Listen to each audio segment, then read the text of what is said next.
तो अब ऐश और ऋषि दोनों एक दूसरे के आमने सामने होते हैं और रेफरी रूल्स बताता है कि ये बैटल भी 1-on-1 होने वाला है और एक फिनोमेना का यूज कर सकते हो और इस बैटल में भी लेजेंडरी पोकेमोन का यूज नहीं कर सकते। ये रूल्स जानने के बाद ऋषि अपने एस पोकेमोन को बाहर निकालता है जो कि इसका लुकारियो होता है। ऋषि का ये लुकारियो इसके सबसे ज्यादा स्ट्रॉन्ग पोकेमोन में से आता है। इस पोकेमोन को देखकर फिर ऐश भी अपने चारिज़ार्ड का यूज करता है। उसके बाद इन दोनों पोकेमोन में बैटल शुरू हो जाती है। दोनों पोकेमोन एक दूसरे के ऊपर टूट पड़ते हैं। ऋषि कह रहा होता है शेडो बॉल का यूज करो। यस, ऋषि का लुकारियो शेडो बॉल करता है इंस्टेड ऑफ ओरा स्पेयर, जिसके बाद चारिज़ार्ड भी अपनी फ्लेम थ्रोर करता है। उसके बाद इन दोनों पोकेमोन के अटैक में क्लैश हो जाता है। तभी हम देखते हैं कि ऋषि अपने लुकारियो को मेगा इवॉल्व कर देता है और कहता है मार्क पंच का यूज करो। तो एकदम लुकारियो अपने मार्क पंच का यूज करने के लिए जाता है। इसको ब्लॉक करने के लिए ऐश कहता है तुम अपने ड्रैगन किलो का यूज करो। तो फिर चारिज़ार्ड अपने ड्रैगन किलो का यूज करके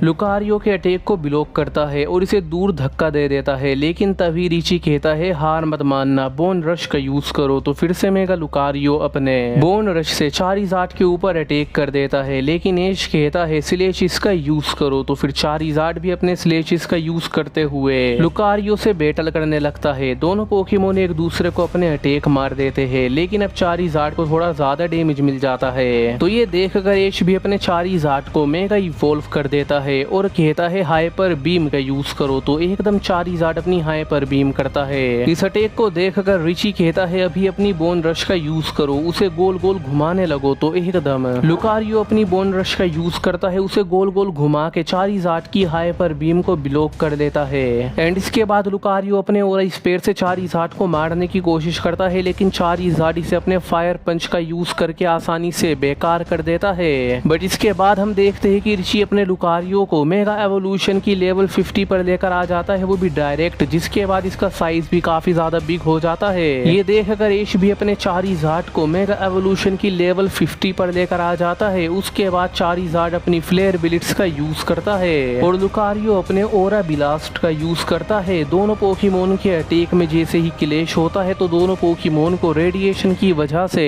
एक्स्ट्रा ऑर्डिनरी डैमेज मिल जाता है। उसके बाद हम देखते हैं कि चारिज़ार्ड अपने फायर बॉल का भी यूज करता है। लेकिन इसके बदले में लुकारियो अपनी रिवर्सल अटैक का यूज करके चारिज़ार्ड के अटैक को ब्लॉक कर देता है। लेकिन फिर चारिज़ार्ड भी अपनी ड्रैगन टेल का यूज करके लुकारियो को मार देता है। तो लुकारियो भी फिर अपने आउटरेज का यूज करके डबल किक का यूज करके चारिज़ार्ड को काफी ज्यादा डैमेज कर देता है। ये देखकर ऐश टेंशन में आ जाता है। लेकिन काउंटर अटैक के तौर पर चारिज़ार्ड भी अपने स्टील विंग का यूज करके लुकारियो को डैमेज करता है। तो फिर ऋषि भी टेंशन में आ जाता है। ब्लैक बुल्स के लीडर और इसके सारे मेंबर ने ऋषि की इस बैटल से काफी ज्यादा उम्मीद लगाई है, क्योंकि ब्लैक बुल्स को जिताने का सिर्फ एक तरीका है कि ऋषि सबको हरा दे। लेकिन गोल्डन टाउन के लीडर और सभी मेंबर्स को ऐश पर पूरा भरोसा होता है कि वो ये बैटल जीत जाएगा और ऐश भी काफी ज्यादा जोश में होता है। बैटल फील्ड में चारिज़ार्ड अपनी एयर स्ट्रीम का यूज करके लुकारियो को काफी ज्यादा डैमेज कर देता है। तो लुकारियो फिर अपने घुटनों पर आ जाता है और जबकि ये तो चारिज़ार्ड की पूरी पावर भी नहीं है, लेकिन फिर ऐश अपनी पूरी पावर दिखाता है और अपने चारिज़ार्ड को मेगा एवोल्यूशन की लेवल 100 पर लेकर आ जाता है। और इस ताकत को देखकर तो ऋषि भी हैरान हो जाता है और ऋषि कहता है इसका मुकाबला मैं कैसे करूंगा, मैं नहीं कर सकता, क्योंकि ऋषि का लुकारियो लेवल 50 से ज्यादा आगे नहीं जा सकता। ये लुकारियो की पीक होती है। और चारिज़ार्ड की ऐसी ताकत को देखकर ऋषि की आंखें खुली की खुली रह जाती है, इसको पसीने भी आने लगते हैं। बट फिर भी हम देखते हैं कि ऋषि हिम्मत करता है और अपने लुकारियो को बैटल करने के लिए कहता है और कहता है ठीक है तैयार हो जाओ, जाइंट शेडो बॉल का यूज करो। तो अब लुकारियो अपनी जाइंट शेडो बॉल बनाने लगता है। लेकिन ऐश कहता है उसे एक अटैक से ही खत्म करना है, ड्रैगन रश का यूज करो। तो फिर चारिज़ार्ड अपने ड्रैगन रश का यूज कर देता है। ऋषि का लुकारियो भी अपना अटैक कर देता है, लेकिन ये चारिज़ार्ड के अटैक के सामने नहीं टिक पाता।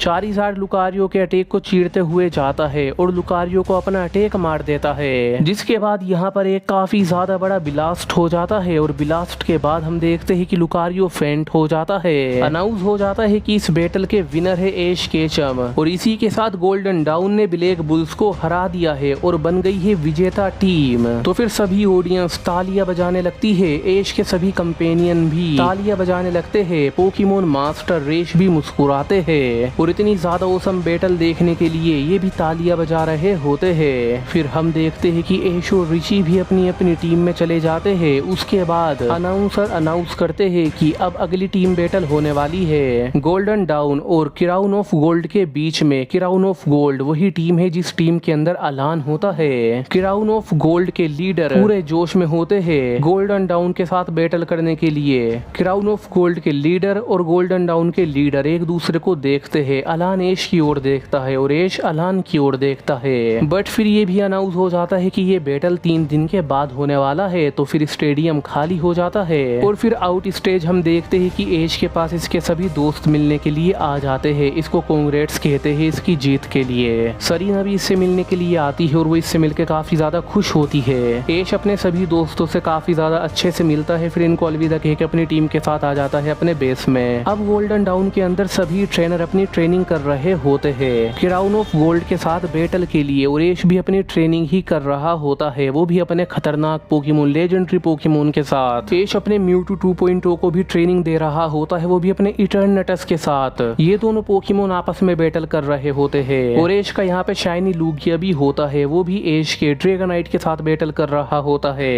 ऐश का ल्यूक निंजा इसके चारिज़ार्ड के साथ बैटल कर रहा होता है। ऐश का पिकाचू ऐश के साथ ट्रेनिंग कर रहा होता है। लेकिन तभी हम देखते हैं कि ऐश की पोकी डेक्स में काफी ज्यादा हाई रीडिंग आ जाती है और ऐश के ऊपर आसमान में काले बादल आ जाते हैं। थंडर स्ट्राइक भी यहाँ पर ऐश को दिखने लगती है और ये सिर्फ ऐश के ऊपर आसमान में हो रहा होता है। ऐश अपने पोकी डेक्स में देखता है तो इसको दिखता है कि इसमें काफी ज्यादा थंडर स्ट्राइक की वजह से रीडिंग्स आ रही है जो कि थंडर टाइप की है। लेकिन ऐश कहता है ये कोई नॉर्मल रीडिंग्स नहीं है, मुझे लगता है ऊपर कोई पोकेमोन है। ये कहने के बाद ऐश अपने सभी पोकेमोन को रिटर्न बुलाता है।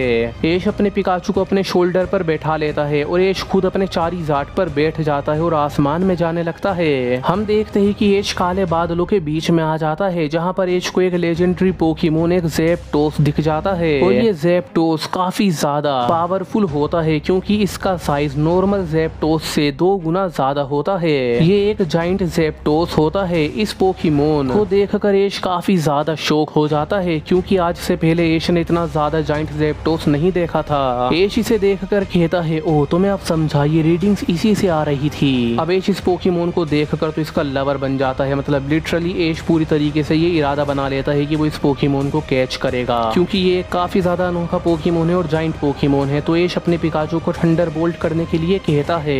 ऐश का पिकाचू एक काफी ज्यादा हाई जंप किक लगाता है और ज़ैप्टोस को थंडरबोल्ट से मारने की कोशिश करता है बट जाइंट ज़ैप्टोस तो बस अपनी एक थंडर विंग स्ट्राइक करता है और इसको बेकार कर देता है। और यहाँ तक कि ज़ैप्टोस फिर अपने थंडर विंग स्ट्राइक का यूज करके ऐश के पिकाचू को और ज्यादा डैमेज करता है। तो ऐश का पिकाचू इस एक सिंगल अटैक से बहुत ज्यादा डैमेज हो जाता है और वो नीचे गिरने लगता है। ऐश अपने चारिज़ार्ड के साथ पिकाचू को बचाता है। फिर हम देखते हैं कि ऐश अपने चारिज़ार्ड को फ्लेम थ्रोर करने के लिए कहता है तो एकदम ऐश का चारिज़ार्ड फ्लेम थ्रोर कर देता है जाइंट ज़ैप्टोस के ऊपर। लेकिन जाइंट ज़ैप्टोस इसको भी आसानी से बेकार कर देता है अपने थंडर विंग स्ट्राइक का यूज करके, जिसके बाद ज़ैप्टोस यहाँ से अपनी बहुत ज्यादा स्पीड से जाने लगता है, वो भी थंडर की स्पीड से। तो ऐश भी अपने चारिज़ार्ड के साथ इसका पीछा करने लगता है। अब आसपास हर तरफ काले बादल होते हैं जिनमें थंडर स्ट्राइक आ रही होती है और इन काले बादलों के बीच में ऐश जाइंट ज़ैप्टोस का पीछा कर रहा होता है, वो भी बहुत ज्यादा स्पीड से। और यहाँ पर ये देखकर ऐश भी शौक हो जाता है कि मेरे चारिज़ार्ड की स्पीड इतनी ज्यादा तेज है कि वो जाइंट ज़ैप्टोस की स्पीड में मुकाबला कर रहा है। और ऐश जाइंट ज़ैप्टोस को चेस करते हुए अपने चारिज़ार्ड से उस पर ड्रैगन रेज अटैक भी करवा देता है और चारिज़ार्ड भी अपना ड्रैगन रेज अटैक कर देता है। लेकिन जाइंट ज़ैप्टोस इसे अपनी थंडर बीम से ब्लॉक कर लेता है। ज़ैप्टोस का अटैक इतना ज्यादा पावरफुल होता है कि ये चारिज़ार्ड के अटैक को बेकार करके उसे लगने वाला होता है। लेकिन तभी चारिज़ार्ड साइड होकर इससे किसी तरीके से बच जाता है। लेकिन फिर हम देखते हैं कि चारिज़ार्ड अपनी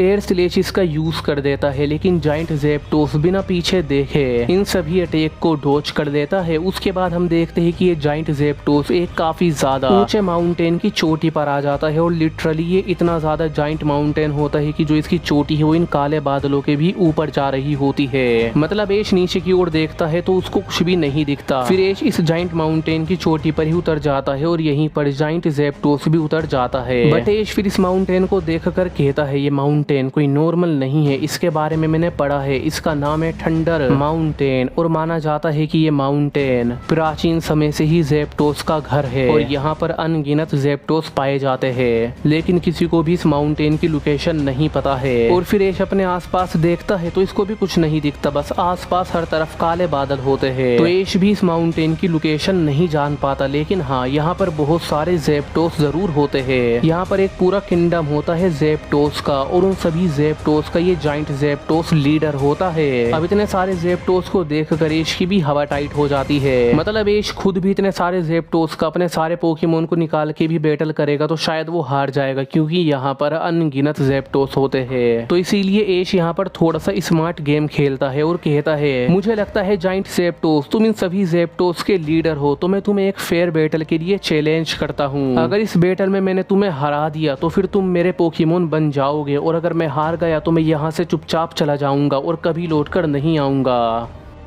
एंड देन गाइस, बस इस एपिसोड में तो इतना ही, एंड आई होप आपको ये पसंद आया होगा। So don't forget to like, share and subscribe.